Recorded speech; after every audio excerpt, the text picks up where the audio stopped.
Носталгија некоја ми се раѓа тука. Тоа е затоа што сме во депото на Државниот архив, одделение Битола, и тука се чува целокупната документација за историјата на градот и околината, вклучително и најбогатиот фонд на браќата Манаки.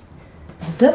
Да, овие се најбитните елементи од фондот. Овие се стаклените негативи кои што се користеле за да се изработуваат фотографиите.